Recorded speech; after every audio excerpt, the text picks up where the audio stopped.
Welcome to the Puddlegum podcast.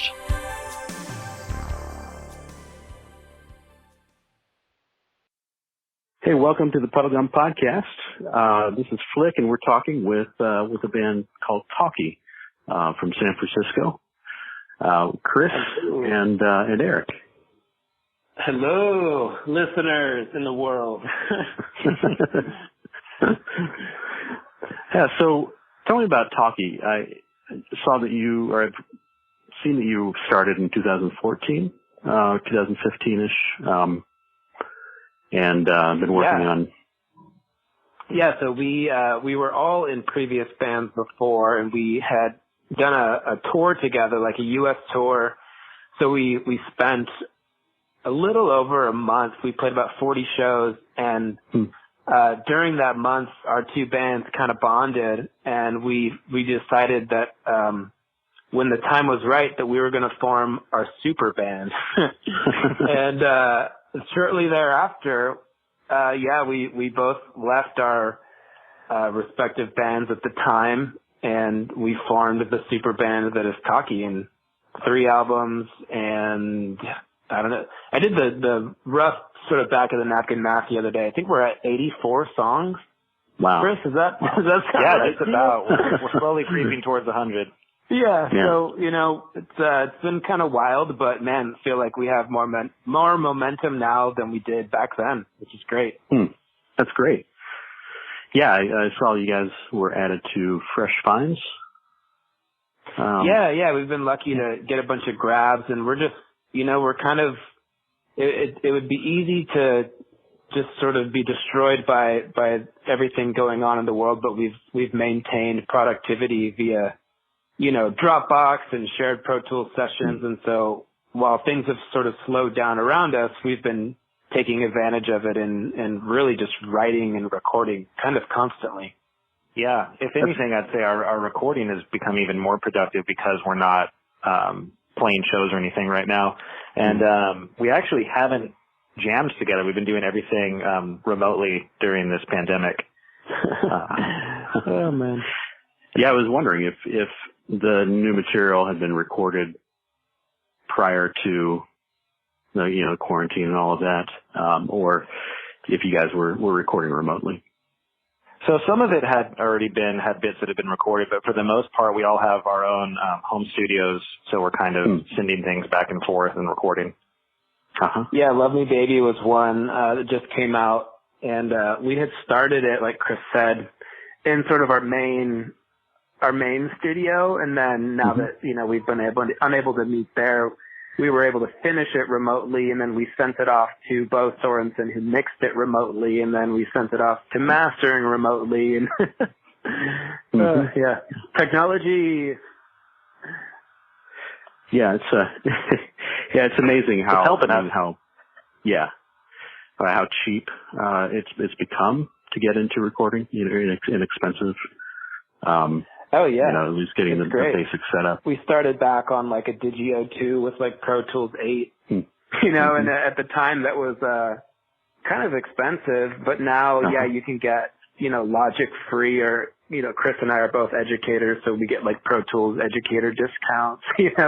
Nice, yeah, it's pretty sweet. Yeah, I had a Digio 2 for years.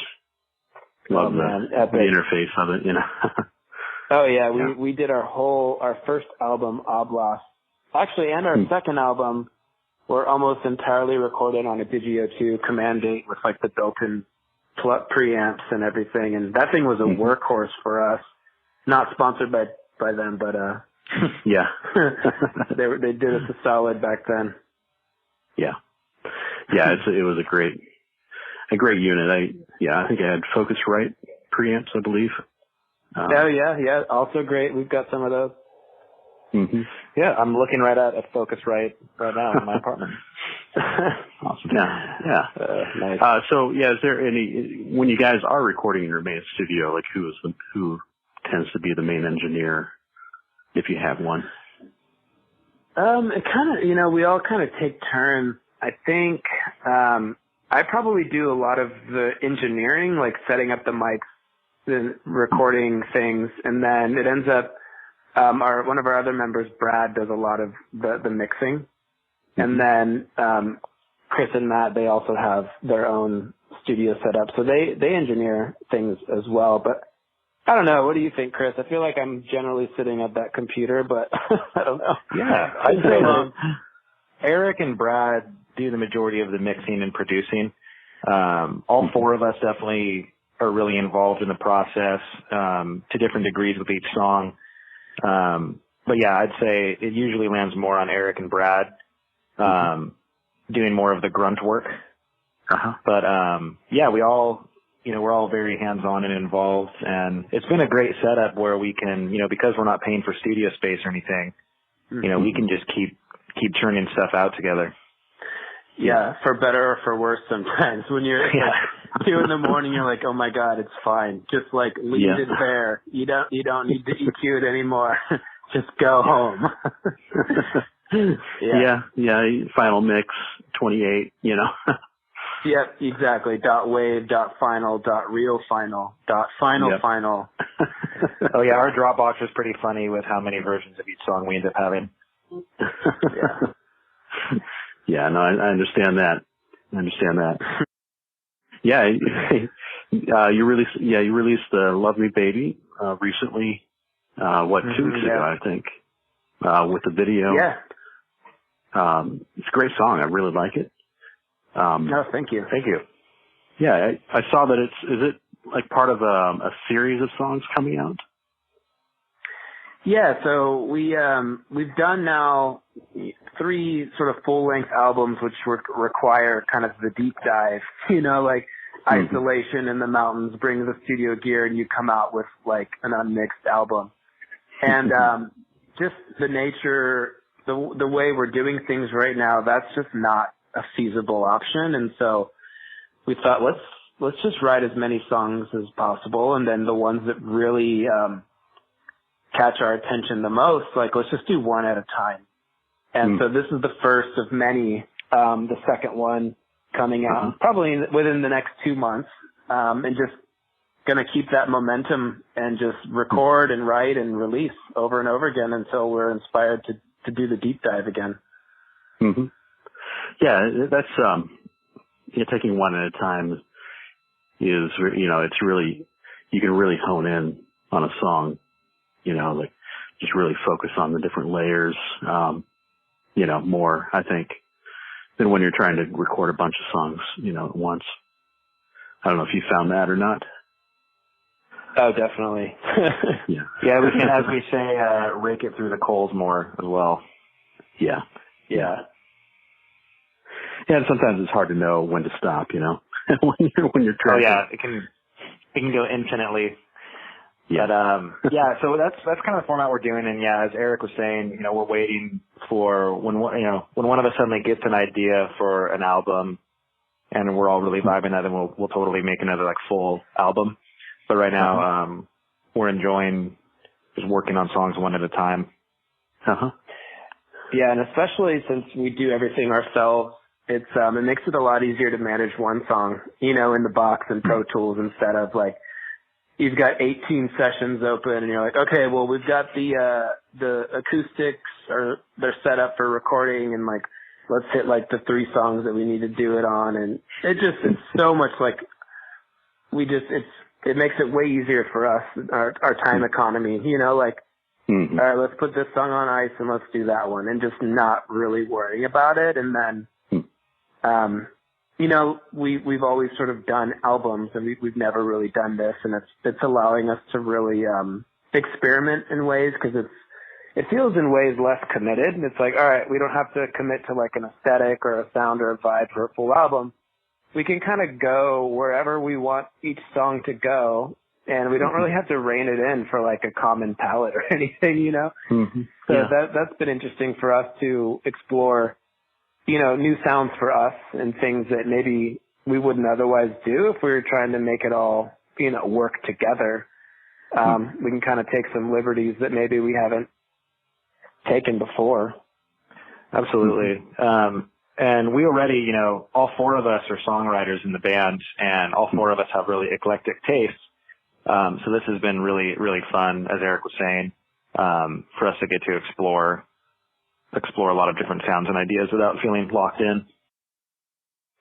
Yeah. So when you chose to write "Love Me Baby," did you say we're going to go for a specific sound, or just kind of allow it to happen on its own as everybody brings their own element to it? Yeah, it started out as a sort of a full band demo in Pro Tools with, fake drums and fake guitars and blah, blah, blah. And sort of just like a mumble track. And then from there, it turned into this really like lo-fi acoustic guitar iPhone recording. And then that iPhone recording, we just all started to listen to that. And then we learned the song, pretty much tracked the drums and bass within like a couple days, and it didn't really stray too much from the original demos. And then from there, Chris and Brad, we started with the guitar work. And I think some of the acoustic guitars were maybe recorded. No, we did some of the main guitars like in the studio, and that was right before like lockdown happened. And then right before. From that point, it was sort of experimentation mode, but we were also limited by the tools that were available in each of our respective houses, So I think like the main acoustic guitars, Chris, you recorded those in your kitchen, I think, maybe? In my bedroom. Yeah. And then all of the vocals, and I think even the keyboards were done sort of separate, and everyone just kind of brought in their own vibe, the original song didn't have, there's this whole kind of guitar solo section that wasn't there.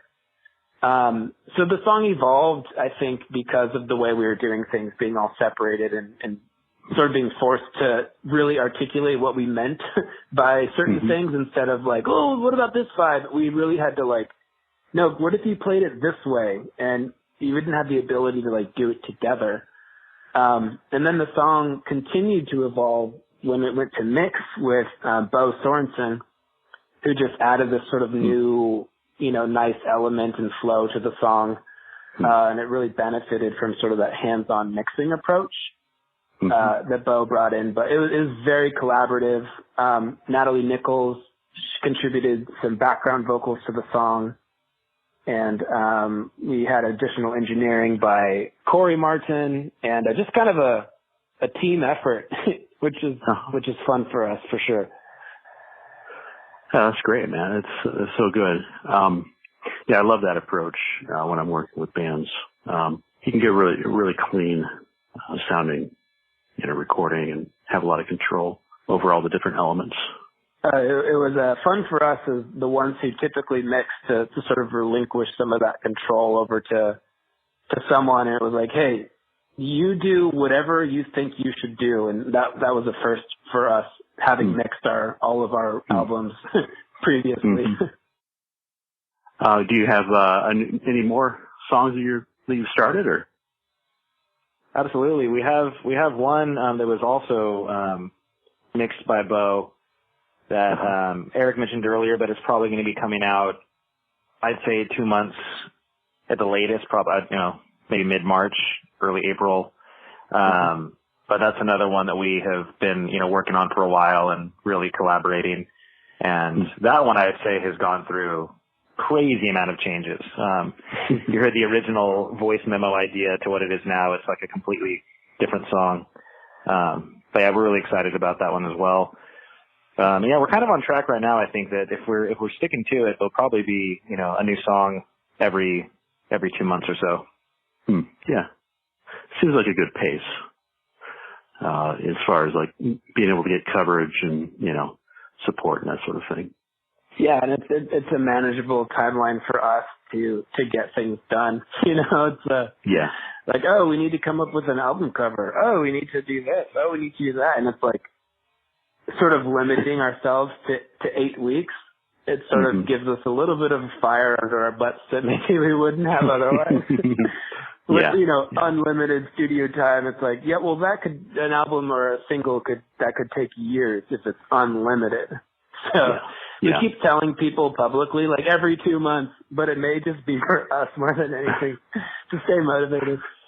Oh yeah, I'm trying to get us committed. Yeah, you heard it here first. Every 2 months, new Talkie songs. They promise. Yeah, we'll hold you to it. Yeah. 2 months later, we'll see. Have us back, and we'll see if it happens. Yeah, that is the downside of having the unlimited time. You know, when you're not paying for studio time, yeah, you can really focus too much on a song, or just not solidify. The rabbit hole is deeper than you think it is. Yeah. Oh yeah. Yeah. So in December, you released a 30. Well, on Bandcamp, it's 38 tracks. On Spotify, 35. A bunch of demos, songs that you've recorded over through the years. Tell me about the Talkie EP. Yeah. Well, it sort of started as a little bit of a reaction to everything that's going on and our inability to get together, but still the desire to have not just content, but content that we thought would be interesting for our listeners. And I think we've alluded to this, but our Dropbox is so deep and it is so big. There are just hundreds of things in there, and we love a lot of them. And, the nature of the album and the single, it's only the best work makes the cut. And that's great to one extent, but then on the other hand, it's like we also still love some of these things that just never came out. And we thought, man, I don't know, we've done 3 albums. Let's just sort of clear the palette. So the 4 of us went through so many demos. Oh my gosh. And we picked so many. And we picked the ones that we thought, were maybe representative of a time. There's some early stuff from when our first EP came out. We tried to pick 3 or 4 demos from sort of each era of the band so far. And then we sprinkled in some newer songs that we were working on that, we just weren't sure what to do with. But then we released the first one, Look at Me, and it did really well, it was received really well. And so then we just kind of kept going with that. And we're like, you know what? Let's just drop, what's the maximum amount of songs you can put through our distributor? And they said 35. So we released 35. And we were maxed out there. So could have been 90. Could have been 90. Yeah.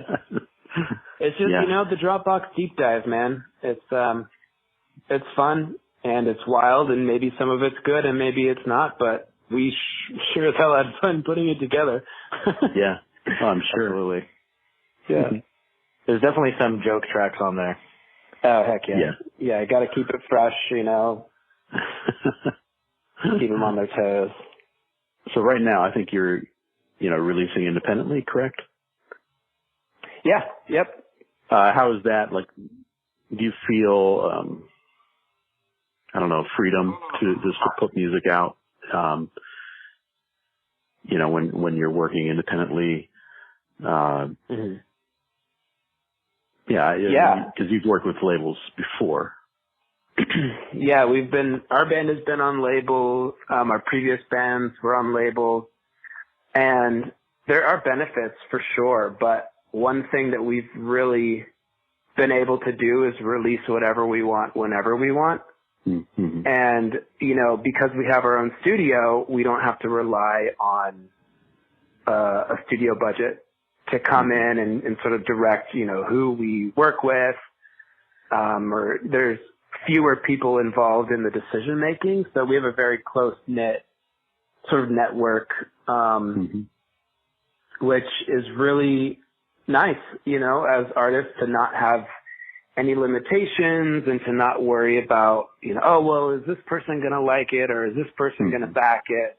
Is this person going to say no? Are they going to make us wait 2 years until we can do it again? All of those questions, and it's up to us at the end of the day. So that's definitely a pro for operating the way that we are right now. Mm-hmm. 100%. And we're, I feel like we're at the point right now where, we're just going to keep recording and releasing songs, and, if one of them catches on, awesome. But in the meantime, we're just going to keep trucking away. Yeah. Yeah, we've been doing this, for so long. We've all been in bands for so long that that's really like the motivation to keep doing it, is like we just love doing this. And we've had labels come and show interest in our band, and we've had, meetings with labels, and we've just never really been in the position where we've been willing to give away more than we're able to, or more than we can keep, so to speak. Mm-hmm. And I don't know, I just think it keeps us in a good spot. We're operating, we're having fun, and we own everything we put out, which is more than we could say before. It seems like you guys are getting increased exposure. It's in your control. It's in your hands. You know what I mean? It's up to you to drive that exposure. It felt like an organic growth, of like a really steady, kind of a slow and steady build. We've never felt like we were losing steam. It's been kind of this really, from when we started to now, it's been like a very gradual, going uphill feeling though. So we're excited about it, and are, really excited about, the exposure that we have received, especially from Spotify being gracious enough to put us on a couple playlists.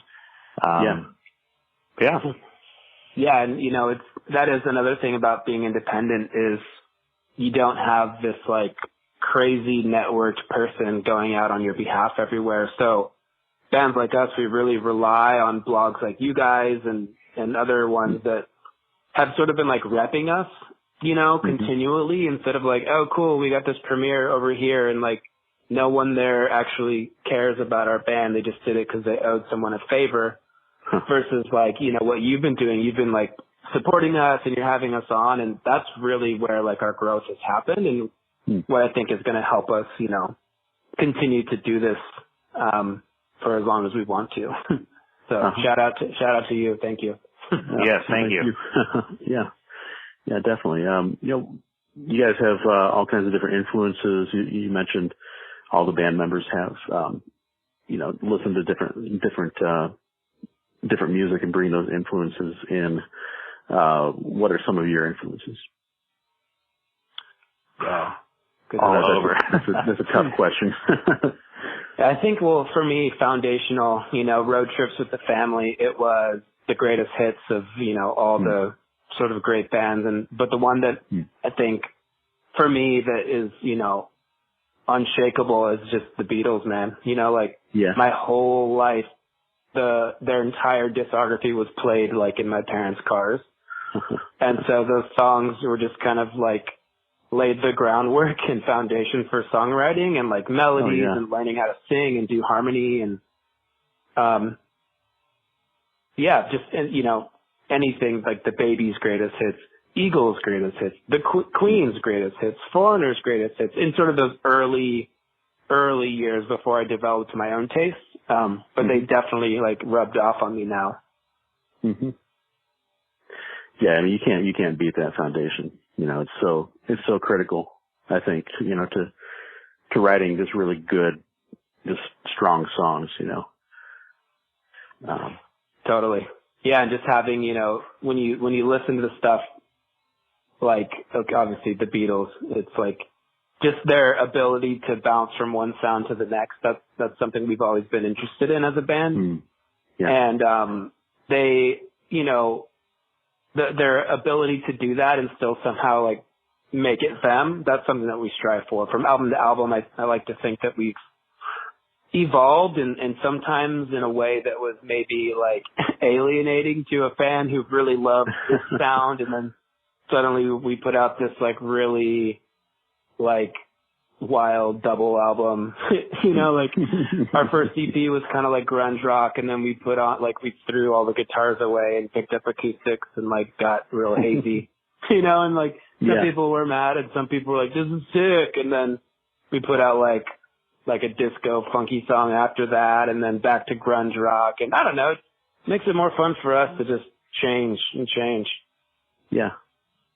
Well, that's probably easier too for you guys, you know, since everybody's writing songs. Just, I mean, like the Beatles, you know, they all write songs. Exactly. We are like the Beatles. Yeah. The four of us write and sing, and sounds like Chris just got dropped off the call. So. Oh, did he? Okay. Yeah, but the four of us, we all contribute, and that does really help us because we all, you know, are at different stages in life. We're in different like physical locations and listening to different things, and then trying to sort of marry that all together. You know, we call it the Talkie grinder. A song starts with one of us, and then it goes through the grinder and becomes a Talkie song eventually. That's great. Yeah. How many times do you feel like you demo a song before you start laying down the like the actual tracks? You know? Yeah. Sometimes it's happening at the same time. You know, we'll make a demo for something, and we'll be like, dang, that actually like sounds pretty good. And one of our rules is like, if it sounds good, it is good. And so there have been times where like we made what we thought was a demo. Like, okay, Look at Me is a great example of a song that just kind of like happened, and we're like, oh, that's great, and let's like track the vocals on this preamp, and that's going to sound really good. And there are other times where, yeah, you know, like a song like Love Me Baby had like 3 or 4 versions. A song that we put out a couple years ago called Bummer Summer, it was like 6 years old and went through like 10 recorded versions with different lyrics and different parts. And, you know, we try not to put anything out unless we really feel like it's complete, which is, you know, never when you have Pro Tools. But right. when you're happy enough with it going public and being like, this is the definitive version of this song now. Sometimes it happens really fast, you know, and it's the demo that ends up getting polished and mixed or whatever. And then sometimes it's, the 20th version of something makes the cut. Mm-hmm. Well, and you might reach that faster, you know, with everybody recording separately. You know, when you're recording in a studio together as a band, you have that pressure of, I don't want to waste other people's time. You know, but when you're recording in your bedroom, you can take as many tracks or takes as you want, you know, getting it. Oh yeah, which is so good. I mean, especially vocals, you can just, you know, once you learn how to like run the transport on Pro Tools, you know, you're like, I don't have to like ask someone to like stop and do another take. I can just like hit the space bar a million times until I'm done, you know? Right. Punching in on a syllable or something, you know?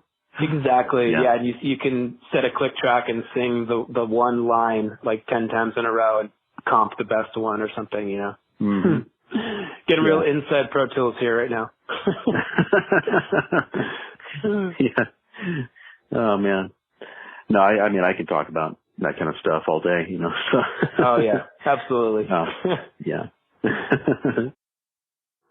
Favorite, Beatles album? Oh man. Okay. Probably Sgt. Pepper's. Maybe the one that I listened to the most was Let It Be. Like, well, it was maybe the number 1 album, but I feel like as far as proper albums, definitely it was Let It Be. That's for sure. Yeah. That one had such a live. I mean, I think they recorded it live, didn't they? Yeah, and it was, you know, in that sort of weird. They had 2 albums and they came out in a different order. You know, being the final studio album, but like the second to last, I guess, was that penultimate one to be recorded. Yeah. I don't know. Yeah, and of course, like Abbey Road. I mean, it's just like probably the one I maybe listened to the most. I don't know. Yeah. That's I listen to Abbey Road a lot. Yeah, it's like it's got songs for like my kids. It has like, you know, one of my wife's favorite songs. Obviously, like the end. You know, when you get like Golden Slumbers, Carry That Weight, and like that whole section is just like, I don't know. It's great. It's a great album. Maybe that's my favorite one. I don't know. Yeah. I don't know, man. There's things about all of them that I think are fun. Those 3 songs that they blend together are just that. I think that's a phenomenal moment. Of any album that I've ever heard, I think is like might be the ultimate, moment for me. Oh, absolutely. Yeah, and then ending with The End. It's I'm sure there are some Beatles heads out there who are like, that's actually not the name of it, but I'm pretty sure it is. But I'm okay to be corrected. That's right. I'm going off of memory here, so. Yeah. Yeah.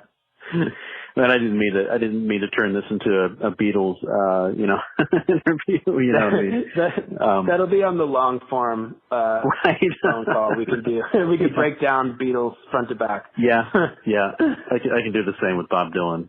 So. Oh yeah, heck yeah. Yep. Yeah.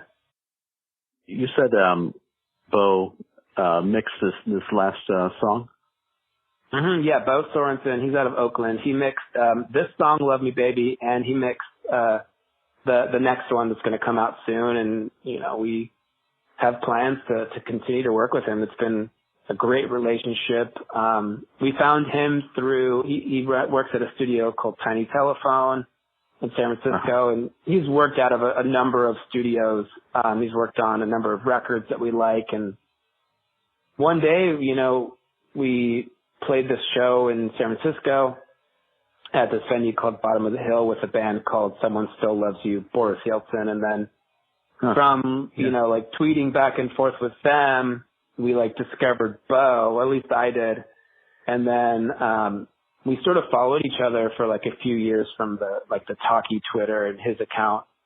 And then one day we were like, we should really work with some other people while we're experimenting. And then, on our very short list of people, we should get Bo. Yeah. And then we had a couple phone calls with them, and just after that, man, he went for Love Me Baby, and it was a week. And then we had the final version, and we were just like, this is awesome. Cause mixing from the technical standpoint was great, but then also his contributions, from a, production side, he made some bold moves, and we were open to them. And so at the end of the day, I think we were just really thrilled, and I think he was really, really happy to be given that sort of freedom to mix and to do production and not just push buttons and knobs and we tell him what to do, Yeah. Yeah, it takes a lot of trust, bringing somebody outside to mix your music. But, I mean, anybody associated with John Vanderslice, he owns and pretty much runs that studio is just, definitely, definitely golden. Yeah. Yeah. And Bo being sort of, adjacent to us, geographically was okay, cool. We're still sort of staying in our neighborhood. And then you start going through Bo's Wikipedia page and discography, and oh dang, he worked on that record? Holy crap. Oh man, he did that one, and then you're oh man, he worked over here with Butch Vig, and then it just starts you start finding more and more out, and you're this is the coolest guy. So, yeah. That's great. It's been great working with him. Yeah. Yeah, it was awesome. I look forward to the day where we can hopefully work with him in person. But for now, it's just via email and, shared Pro Tools folders, blah, blah, blah. So you're finishing up a second or a new song for 2021. We finished mastering, a month ago or so, and we're working on some cover art right now and getting some concepts for a safe photo shoot, and it's kind of the process at this moment. That's great. Yeah, that's great. Yeah, looking forward to hearing it. Yeah, we're excited. It's I don't know, can't wait. I wish we could put it out now because it's done, but it's the process, so we'll get there. Well, at least you don't have to wait a year, to release it since you're putting it out independently. Yeah. Totally. Yeah. If we decide on a whim, you know what, let's just put it out tomorrow. we can. Yeah. which is great. Yeah, it can be a scary thing for a band, when you're deciding on when to put something out and or when to just go for it, Yeah, it's and sometimes you just forget about dates and you forget about other artists putting things out, and then suddenly you're competing with something, or there's some like we had an original release date for Love Me Baby, and then it was early January, and then some crazy stuff happened, and it just didn't feel appropriate to let's promote a song right now while all of this is happening. And so that's the luxury, I guess, of being independent. We were just able to just pull it down and be like, let's wait. And I don't know if that would have happened if, we get the green light from 20 different people and you have to go back to those 20 people to pause it. I don't know. Yeah. I don't know what that's like anymore. So I'm really looking forward to the new music and loving, what you're doing. Thanks for supporting us and for turning, your followers and your listeners on to more independent music, man. Yeah. Yeah, we'll definitely keep supporting you. And I appreciate you coming on the podcast and talking about your music. Oh yeah, thanks for having us. And we'll definitely talk soon. Cool, right on. Take care.